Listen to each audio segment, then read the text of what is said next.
Welcome back, Jets fans. Thank you for joining me. As always, it is March 13th, day 3 of free agency. And as usual, we are having the most interesting offseason of the 32 NFL teams. Not saying we're having the best free agency or even the worst, of course, but as usual, we are having the most interesting. This is NYJ Ground Crew. I am your host and crew chief, AM Pfeffer. Thank you for joining me. Go ahead and post your questions and comments. I will get to them at the end of the show, as usual. We're going to get to the Aaron Rodgers of it all.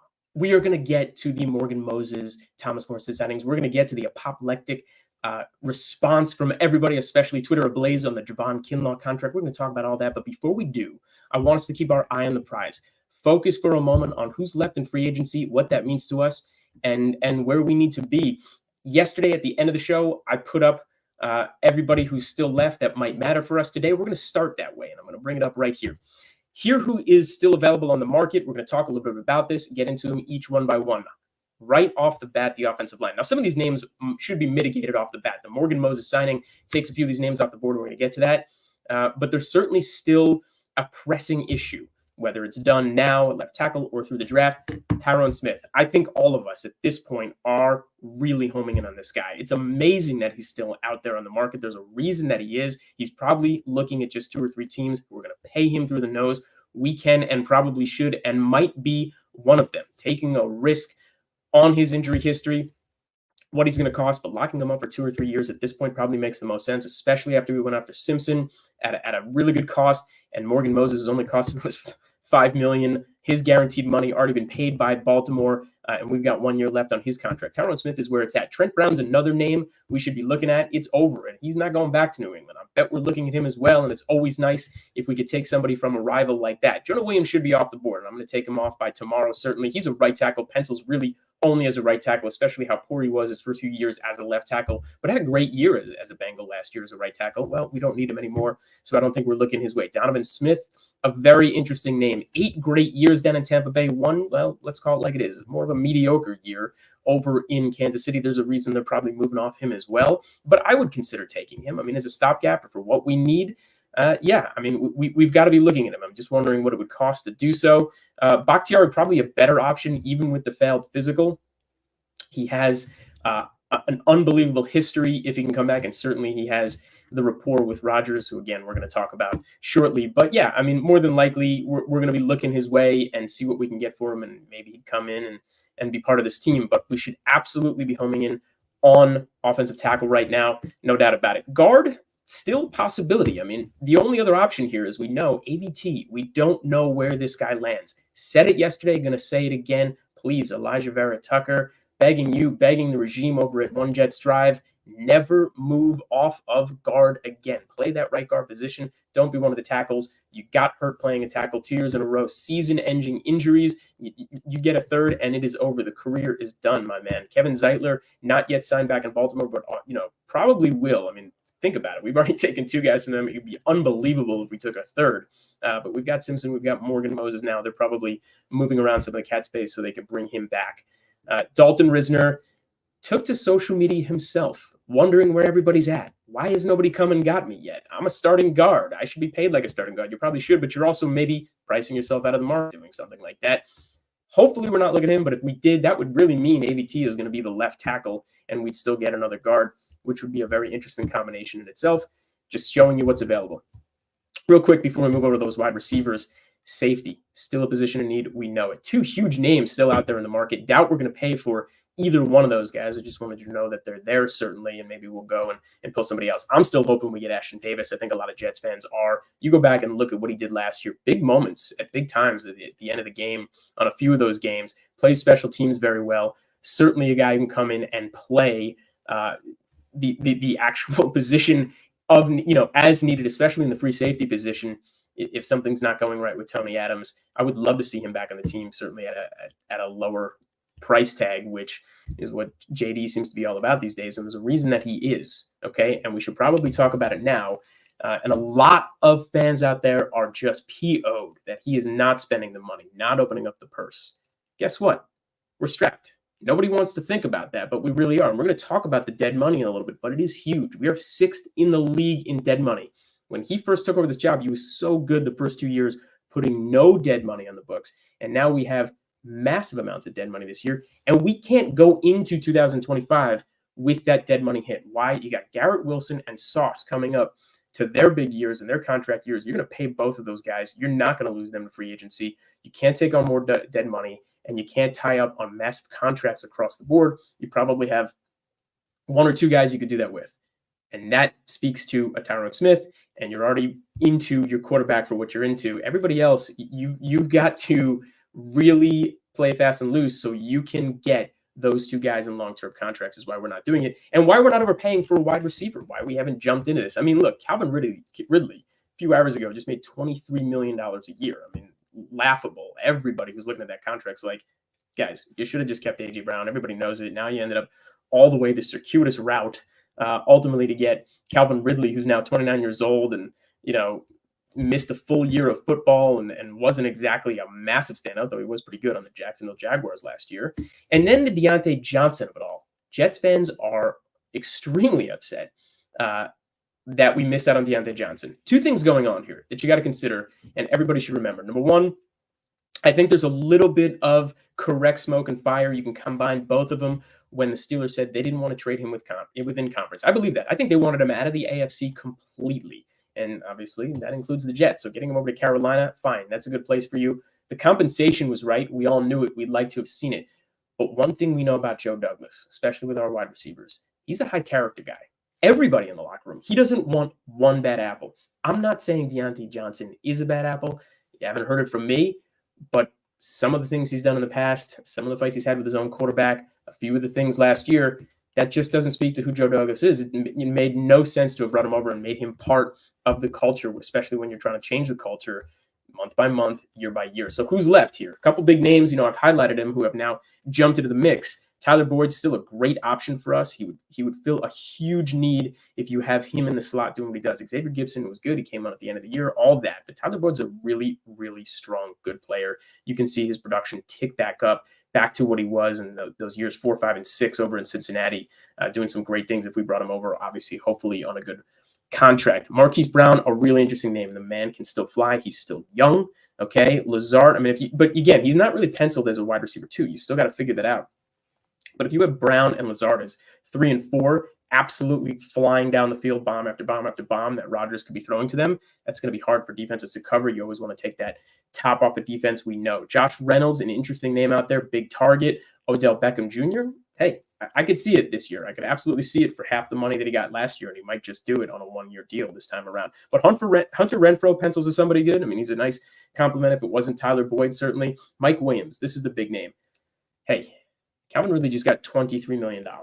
I wonder what he thinks he's going to get, or if he's going to get a multi-year deal, or if he's willing to do it on a 1-year prove-it deal. If it's a 1-year prove-it deal, somewhere in that $13 to $15 million range, do it. I think everybody expected Calvin Ridley to get 13 to 15 a year.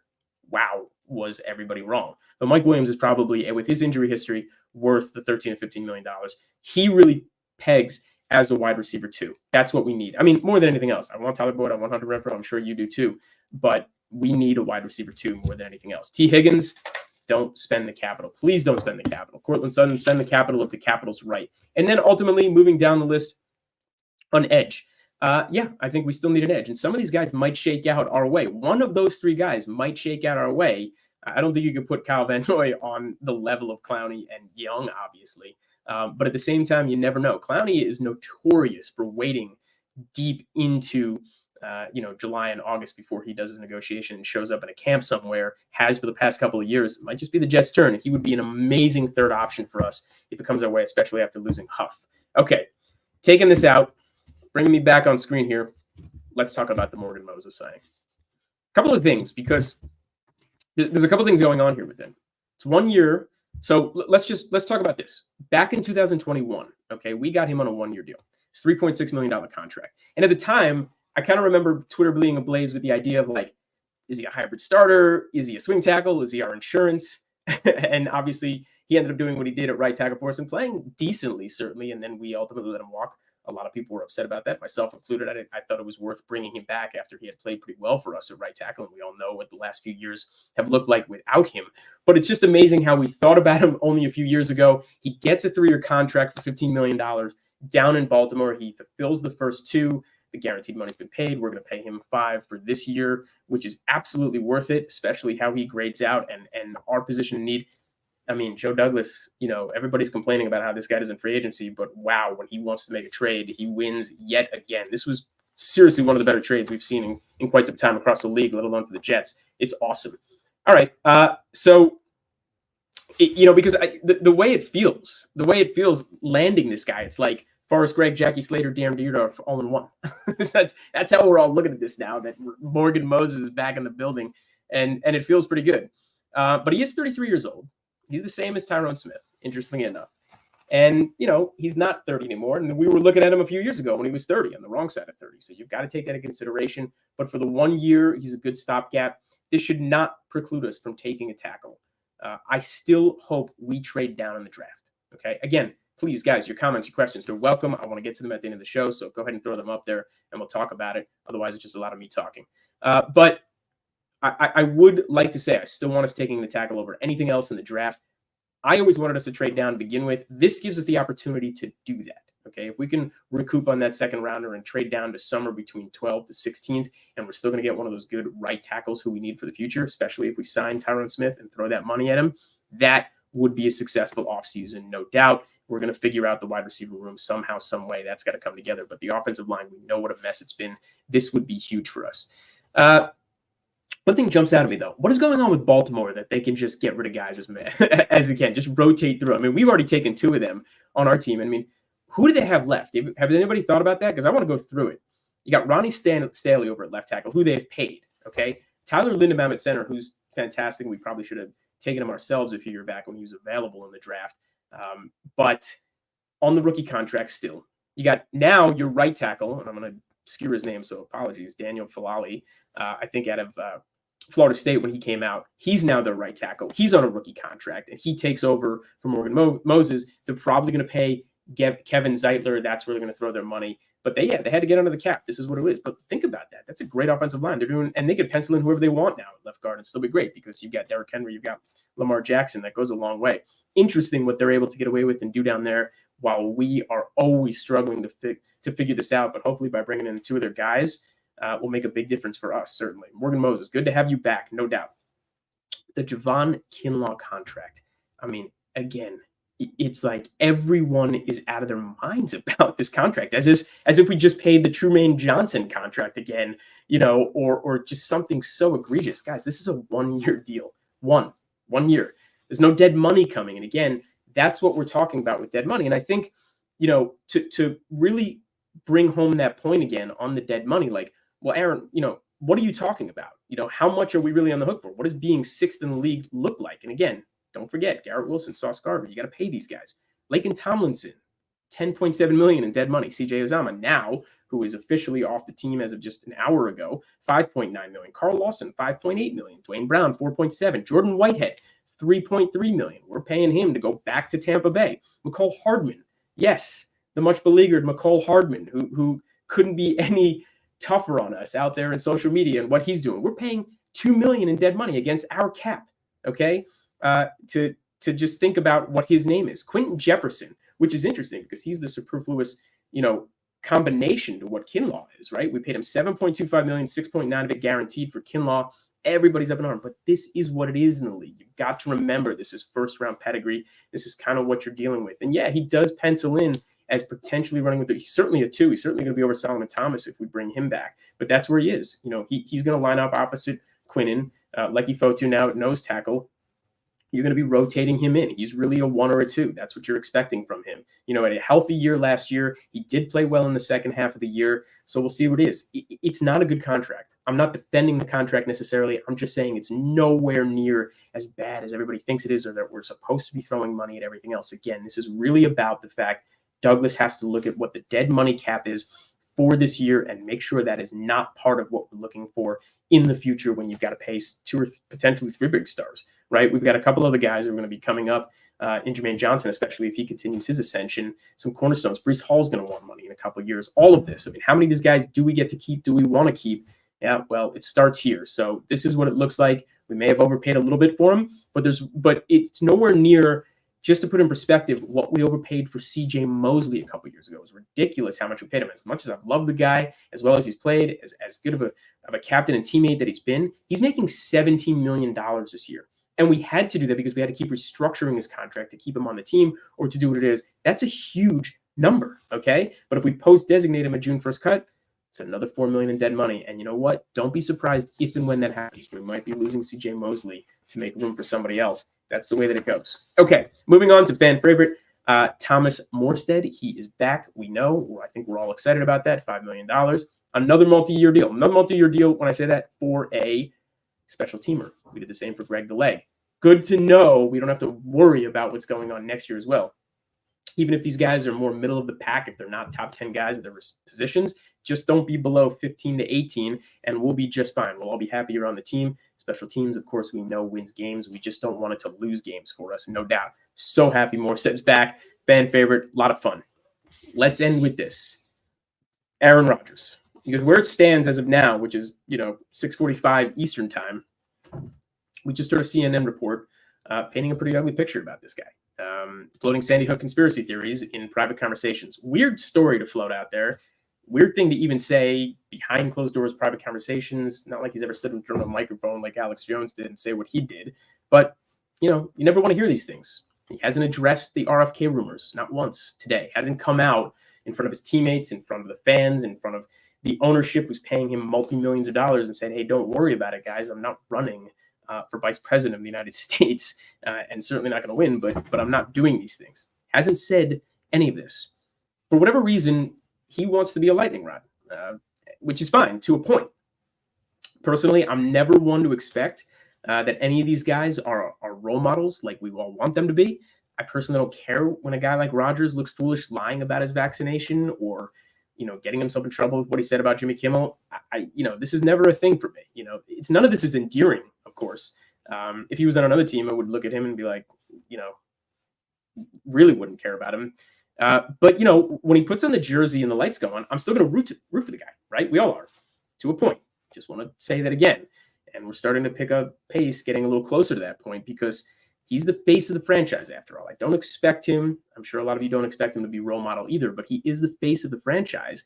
And you still got to look at that face next to the Jets logo every day. And you got to feel good about the combination of both of those two. Just saying, I'm not feeling as good as when we first traded for him. Okay. That's it. That's our Jets news for the day. I appreciate you joining me. Once again, this is AM Pfeffer, crew chief of NYJ Ground Crew. Day 3 of free agency, far from in the books. We all know from what happened on day 1, JD likes to do some business in the midnight hour. Personally, and I just want to say this. I want to wrap up with this one last thing. He is doing things. There's a lot of people who are making jokes and a lot of memes that he's been sleeping through this. No, we've signed guys. And the trade for Moses was a big trade, and it was a good one as well. And again, you've got to keep in perspective what we're up against with dead money on the cap and what we've got to look towards the future and what he's trying to accomplish now while also still making us competitive. I mean, the defense was still there already. He did some good things, putting some bigger pieces back into the defense. We're still going to see a safety come. Perhaps we're going to pick up one of those edge rushers when all shakes out and they're not getting the market that they want. You might be surprised to see a big name come on a team-friendly contract for that. But yeah, let's see this finish strong and let's see Aaron Rodgers come out and do the right thing. Again, thank you for joining me. I'll see you tomorrow. We'll do it all again.